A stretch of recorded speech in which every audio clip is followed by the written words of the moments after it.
Ada Mercer stood on her porch at dawn, the silver pocket watch she kept tied to her apron string warm against the inside of her wrist. The lid bore a hairline crack she had never bothered to mend. Some things held together better for having been worn. Her hands were not entirely steady autumn light, thin and honest, carved the ridges of her knuckles into a map of years and labors. The wind brought wood smoke and the tang of river mud. In the hollow below town, the stagecoach was late with its mail, the barber's lantern unlit, and for the first time in a long while the default quiet of Ada's life felt fragile enough to be rearranged. 3 years had taught her to quiet herself into the shape of other people's needs. Widowhood had been a long, clever thief stealing nights, laughing at ragged wants. She had learned to measure her hands and words so that nothing more than necessary would spill over. Midwifery kept her busy. Babies were merciless taskmasters, plain and honest in telling you when to be necessary and when to be kind. That morning she expected ordinary small violences: a fevered mother needing morphine, a bad saddle wound to stitch, a clerk's petty complaints. She did not expect the sensation of being watched from under the porch rafters. He rose from the yard's shadow like a man carried out of sleep, cautious, rubbing his jaw as if shedding a dream. At first he was only an outline, broad-shouldered, chin dark with a day's stubble, the brim of a hat throwing a private moon over his eyes. When he stepped into the light, she saw a face weathered by long roads and a body that had learned to take hard angles without complaint. He was not young, not pretty, he was durable, built to withstand storms. Elias Boone. The name had rolled through town like a warning outlaw, men said, a writer who kept secrets close. Now he stood on her porch not as rumor, but as the houseguest she'd tended in the back room for 3 nights. When Ada had opened the door at his first knock, she had found him cradled by pain, blood dark on his sleeve, eyes like a ledger of hurt. She had taken him in because the nearest doctor kept his comforts fancy and because a woman's hands have a different language for listening. In the days since he'd slept a lot and spoken very little, he had been grateful with small gestures and with a look that lingered half a breath longer when she dressed a wound. Now he watched the road as if measuring hoofbeats. A posse was expected. The sheriff would read papers and collect a wanted man. Rumor, she knew, would scent into parlors faster than the river fog. She felt her pulse pick up like a horse at the edge of a corral, muscles taut. "You're awake early," he said, his voice cracked by wind but still capable of warmth. She answered in the steadier tone she kept for births and blood. "I sleep with the lantern on these days. Takes the dark longer to find me." Her fingers tightened on the watch. An anchor. He stepped closer, close enough that the autumn air between them felt suddenly intimate. Her breath caught when he removed the hat. Heat pooled low in her belly as she took in the broad planes of his shoulders, the way the shirt clung, the neat scars along his forearm. She had always noticed hands. Hands told storylines. His were broad and calloused, knuckles nicked from reins and rope. He moved like a man who'd spent hours in conversation with his own body, each step deliberate, taut. He smiled, a little sheepish, and the small, unwelcome rush under her ribs rang like a bright clink of something newly alive. They both pretended not to notice. His jaw tightened, restraint like a held breath. Hers smoothed with the practiced calm of a midwife who could not afford distraction. He asked about grain in the mill and whether the river would stop flooding the low fields. She answered because answering kept a rhythm she could count on. They spoke in practicalities to avoid the more dangerous intimacy humming under their words. The way his eyes traced the curve of her neck before jerking away. The charged air that made ordinary 6 inches feel like a chasm or a promise. When he left the porch, he set the watch in his vest. His calloused fingers brushed hers as he took it, a contact that might have been merely necessary and yet became an accidental map of skin. Ada felt the heat of his fingertips linger along her palm. In a house that smelled of boiled herbs and lavender, that single touch was a different kind of medicine. They retreated to separate rooms, Elias to the spare back room where Ada had placed a mattress and a pot of warm water.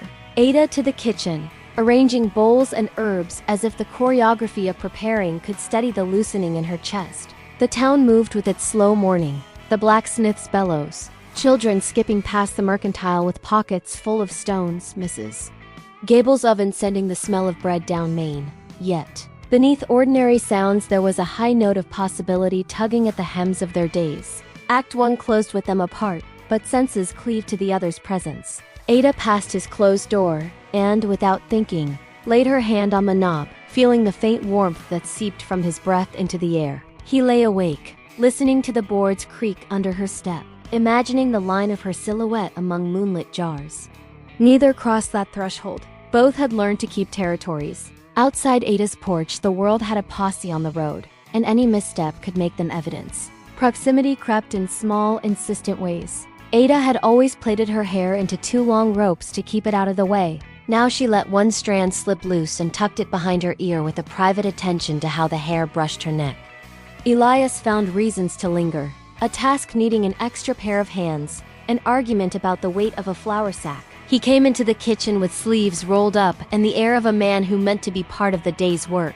Watching him work was like listening to a good hymn study, made of small, notable things. Days became a collection of touches that were honest and small.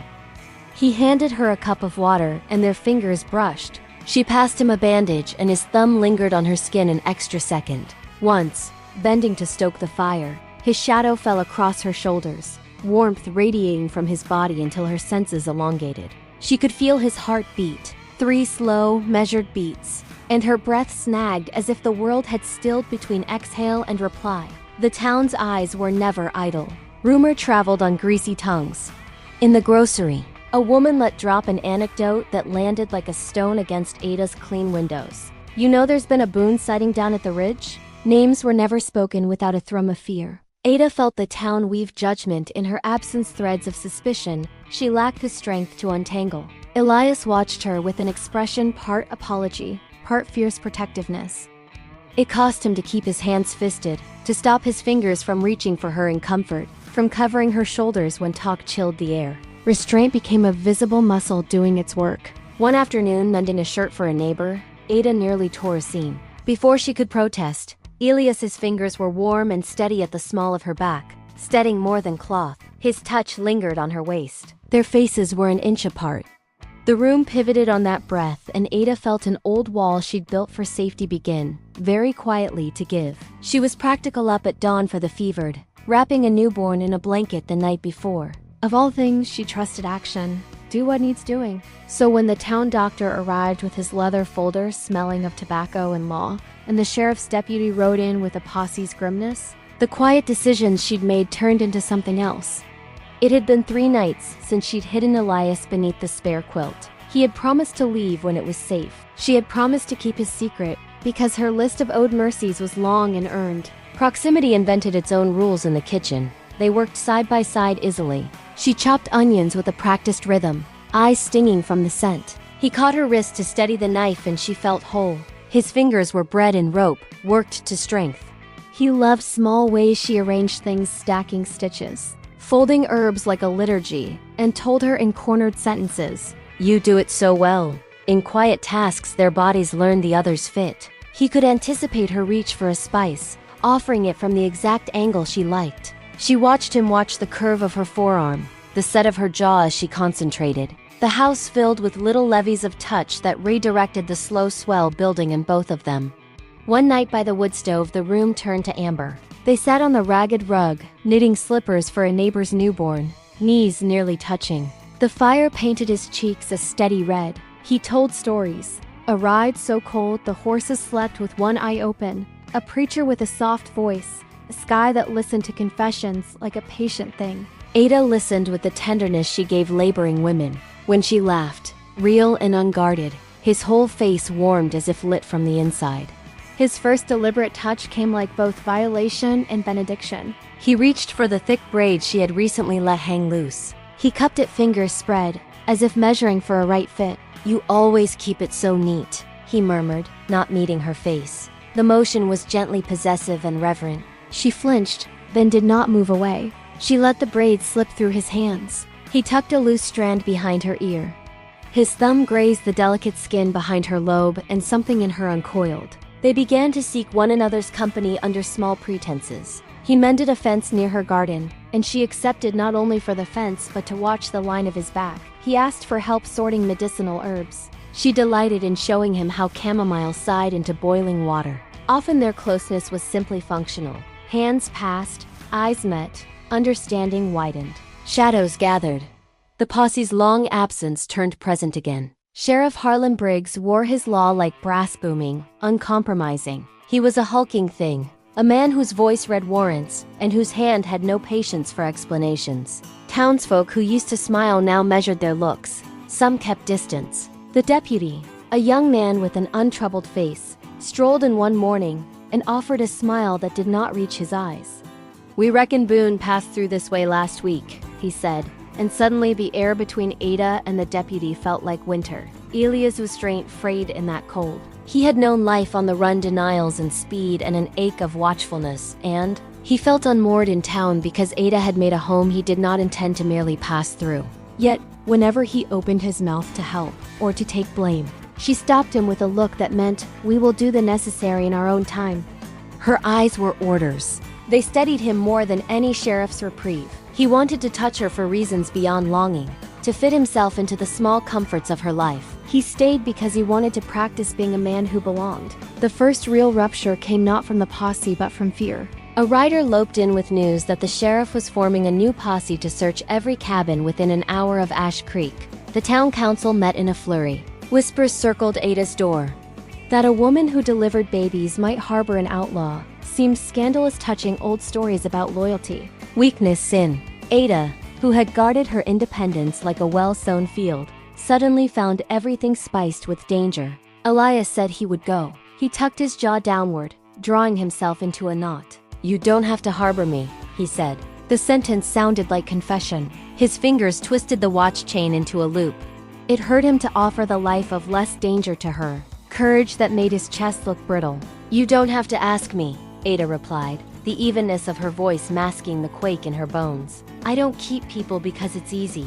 I keep them because I choose to." She meant Elias in a private truth. She had made choices, and this was one. He read her, and for a moment his face showed the boy he'd been before roads and crimes had carved him. He stepped back. Old codes stirred. "If I stay, they'll burn you out to make an example," he said, the threat laid out as blunt as a straight razor. Her answer surprised them both. "Then they'll burn our whole town before I throw away what I stand for to save myself." Her eyes met his. For the first time he saw a spark not only of nurses and bandages, but of a woman straightened by hard years. He liked the sight. Something in him yearned to be steadier than he'd ever managed. "You don't have to," he said again, but this time it was almost a plea not to be left. After that the town tightened like a fist. Badges sharpened looks. Gossip became a blade. Ada encountered men in the mercantile who glanced at her with a wary reverence, as if harboring Elias were a self-inflicted wound. She held firm. She taught Elias a new plan. He would move in daylight only when necessary. She would be the one to speak when strangers asked about saddle marks or pack weight. They would appear, if questioned, as neighbors engaged in ordinary commerce. The closeness between them thickened like steam. At night, when the house exhaled into darkness, he would be awake and watch her move, preparing a poultice, laying out a quilt, boiling water. Sometimes she felt him watching as if a hand rested at the small of her back.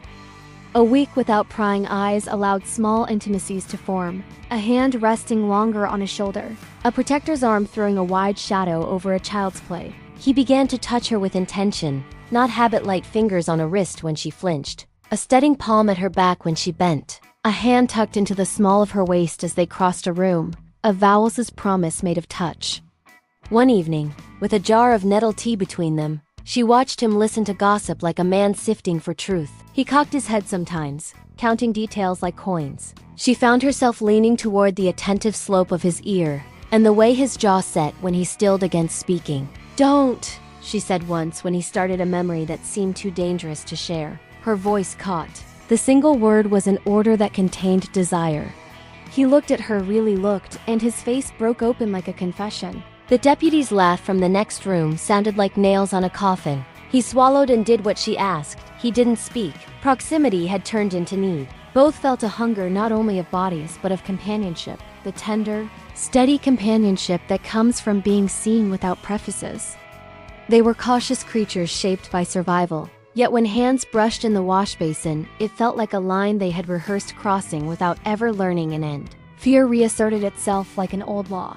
The posse returned one gray morning when the river held its breath, and even birds seemed to be listening. They rode with practiced swagger. Sheriff Briggs dismounted and walked the street, boots scraping the stony dirt, the square of his jaw catching light. He had the presence of a man confident he owned more rights than anyone. Ada watched from the doorway, herbs half washed in her hands, and felt a hot flush run through her. They were searching for Elias Boone. The sheriff's questions were the voice of a man reading from a long list. Who moved in the dark, who sheltered a man named Boone. Fingers folded. Someone pointed toward Ada's place with a motion that was regretful rather than accusatory.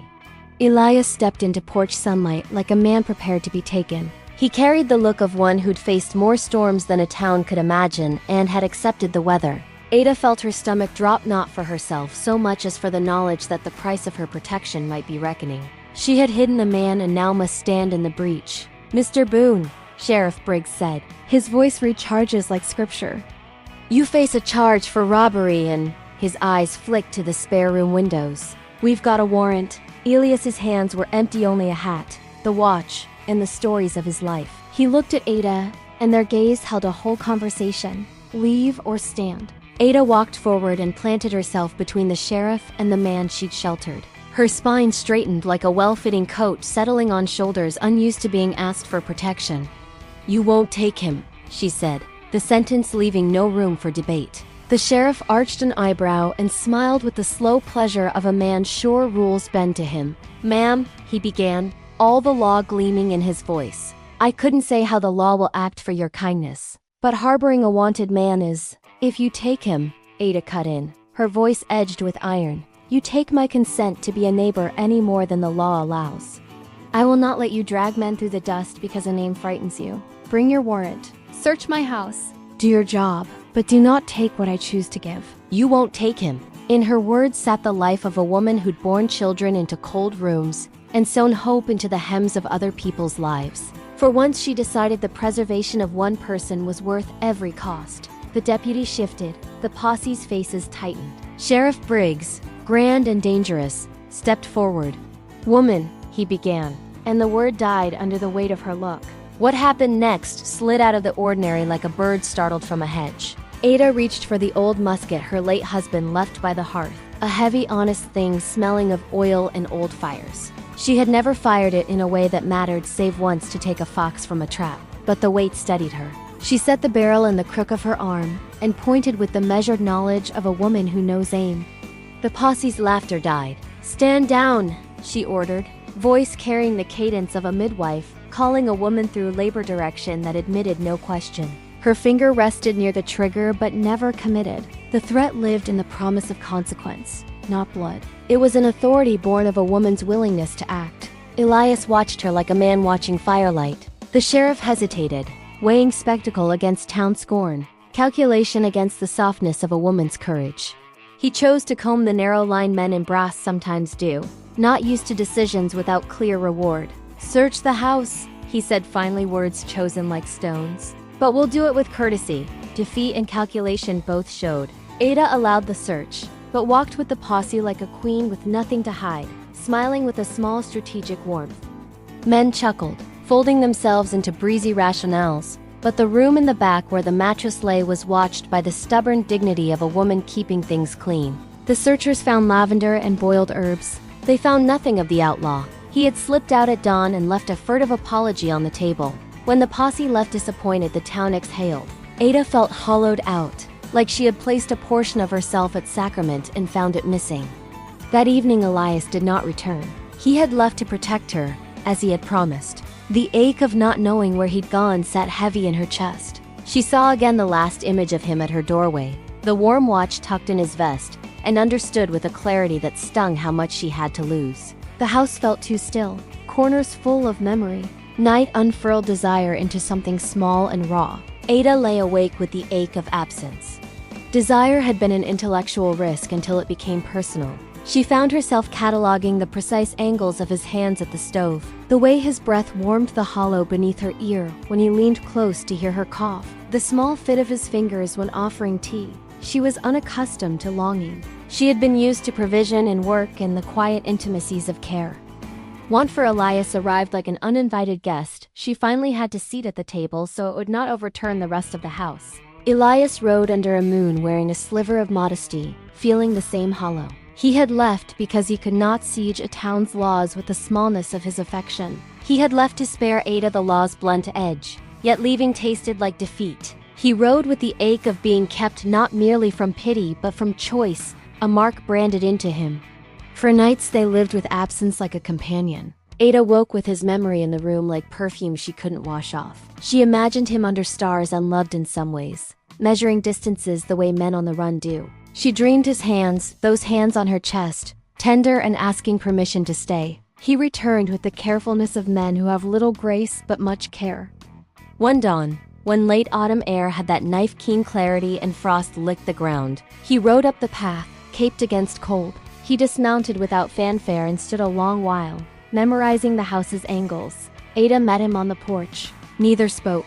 The world reduced itself to the space between their breathing. "I left," he said, honest as a wound. "I thought it better. But I couldn't stand the thought of you standing here unbroken. You would not rest." By habit her hands brushed the frost from his collar. His palm closed over hers. When his fingers curled around hers, it was no clandestine touch, but a hand that said, in a language older than law, "I'm here and I will risk being here." Tears pricked the rims of her eyes, tears not of sorrow, but a brittle kind of joy. "I choose," she said simply. "I choose again." Armor lowered. Invitation renewed. The moment stretched until it became a promise. He stepped forward, one careful increment after another, more prayer than assault. The first kiss came not with abandon, but with the close, almost sacred manner of two people who had known loss and decided deliberately to find repair. It brushed her mouth, catalogued there in the hush of their nights, and deepened with the patience of a man schooled in restraint. It tasted faintly of iron and smoke, and the porcelain sweetness of chamomile. Her hands went to the back of his neck as if she needed the geography of him. He drew her nearer until the porch post creaked under the weight of their combined histories. What followed was firelight and discovery, whispered names and the slow, sacred unwrapping of two people who had forgotten what it meant to be wanted. They moved as if in a dream that honored the waking light, slow, tender urgency more about remembrance than consumption. He lifted her into the house's warmth as if placing her in a keepsake. She went willingly, a woman who had kept a long vigil and found the thing she had waited for. Dawn found them tangled together, her head on his chest, his hand in her hair. Neither had words. Morning light gilded the room with forgiving gold. Outside, the town went about ordinary business, unaware that lives had quietly been rewritten. After the haze of night and heavy rest of dawn, the future began to assert itself gently. They sat across from one another at the table, a single cup of coffee between them, the air smelling of brewed beans and the sweet curl of last night's embers. He had made a decision that was no longer solitary. It had a new gravity shaped by both of them. "I won't run," he said simply, tasting the words. Small and practical, a man resolving to be seen. "Not if it's with you," she considered him, fingers tracing the rim of her cup in practiced steadiness. "I don't want you to stay because of me only," she replied. "I want you to stay because you want to be here when it's easy and because you want to be here when it's not." He looked at her, the softening around her eyes left by laughter and sorrow, and took her hands. This time there was no hunger in the gesture, only a plain promise of partnership. In that touch lay the reckoning of two people who'd been broken and now placed their fragments in one another's palms like coins to be counted anew. They made small plans practicalities that were intimacies in their own right. He would stand before the law and speak truth as needed. The town might not forgive quickly. Some things do not forgive overnight. There were salves, the knowledge that healing is slow and company makes the time malleable. Ada would not leave her work. She would never ask him to. He would be present in the way men can be deep and still steady in mornings, mending fences, making the place match the promise of his hands. In the days that followed, their intimacies became newly ordinary and precious. A hand on a shoulder in the dark became less urgent, more certain. Mornings took on a new texture. Coffee tasted better in a cup warmed by his palms. The light on his shoulders in the yard made the world less lonely. He learned the herbs' names and tucked bits of knowledge about running into his fence-fixing explanations. She listened with the patient steadiness of a woman who could stitch life back together, and who now recognized the hazards of moccasin-marked roads and the balm of small, practical care. Trouble returned, but with the slower tempo of bureaucracy. The sheriff held Elias for questioning. For a long afternoon, Ada sat outside the courthouse rail with hands folded. She had no illusions justice here had teeth and forgot tenderness. But she possessed a steadier certainty. She had chosen to stand, and a woman who makes choices is a force to be measured with respect. Elias's trial was quieter than rumor promised. Stories sometimes thin under the light of truth. Evidence was slight, witnesses inconsistent. The law moved with its tired mediations, and in the end he was fined for a lesser offense than rumor had made him.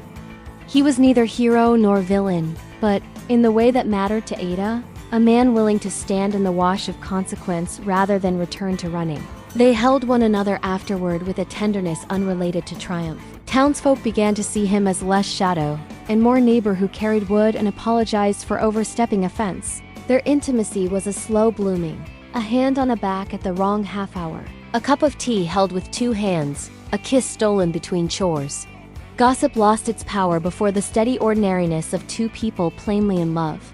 In quiet evenings they named things they'd been too frightened to voice. Once, under the kitchen lamp that softened his cheekbones, he confessed his life had been a string of quick decisions and postponed griefs. "I thought the road would be easier," he said, "less human, less painful." "It is easier to run when you don't allow yourself to be known," she answered, her hand cool on his arm.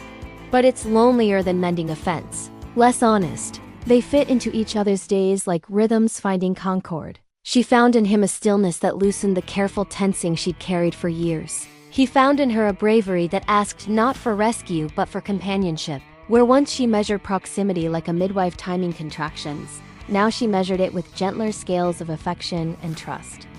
Their physical life threaded into the way they made things, feeding each other breakfasts, his careful shaving as he learned to invite gentleness, her allowing touch that stopped being transactional. Fingers learned the map of collars and belts. Lips revisited the hollow behind an ear that had been brushed in a stolen moment. The sensuality between them was honest and mutual, acknowledged without shame.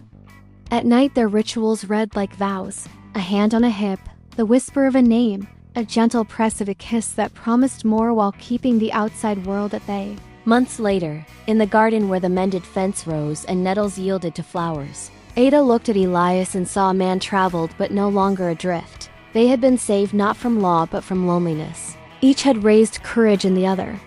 The midwife who had once contented herself with hands and medicines had discovered a fiercer muscle, one that would stand against injustice without cruelty, defend what was dear, and allow itself to be held.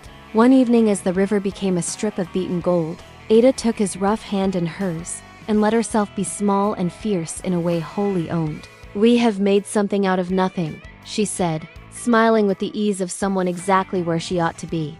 Elias turned his wrist so their skin made the familiar small friction that had become private liturgy. "We made it together," he said. There was no pretense left. Wanting had been matched by a respect tenderer than any law. They had proven one another. Ada reclaimed body and desire that would be honored. Elias learned that a man's strength sometimes means surrendering into care. Together they rewrote the town's expectation. A woman can be fierce and gentle. A man with a past can build a future, and desire needn't be reckless to be honest. If you have listened this far, know their story is more than a romance. It's a small declaration that we are allowed to be older and wanted, that second chances are not fantasy but an unfolding of choices, sometimes brave, sometimes ordinary. If a woman has been told her time for romance has passed, the passion is only for the young, that scars make you unlovable, this is a welcome home. These are stories where mature women reclaim desire without shame and where attraction and respect grow from soil honestly tended. Subscribe for tales of second chances that include both heart and heat. Like this if you believe women deserve love stories that honor a LL of who they are. Share with a woman who needs reminding that desire doesn't expire, deepens. These aren't just stories. They're permission to want fully, love bravely, and embrace every part of your passionate, powerful self.